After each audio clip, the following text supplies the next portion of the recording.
Guys, good morning. May buntag sa tanan mga kabonsay. Ayan. So, wala pong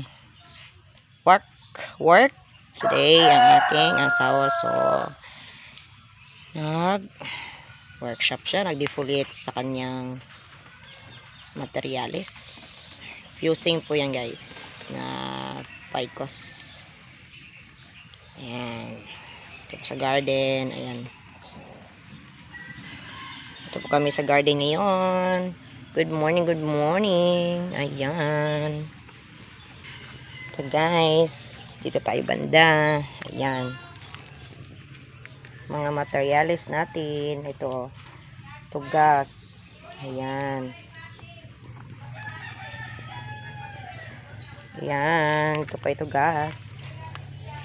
Ito ang aming hibiscus. Ayan po ang kanyang base. Nakanibari na po siya guys. So ito ay native argaw. So ayan si tugas. So guys, ayan, may dahon na si inyam, floating bonsai, pero hindi pa talaga ito nagbunga kahit isa. Ito yung bayabas natin.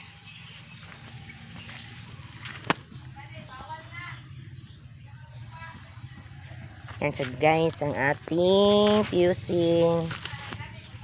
So ayan guys.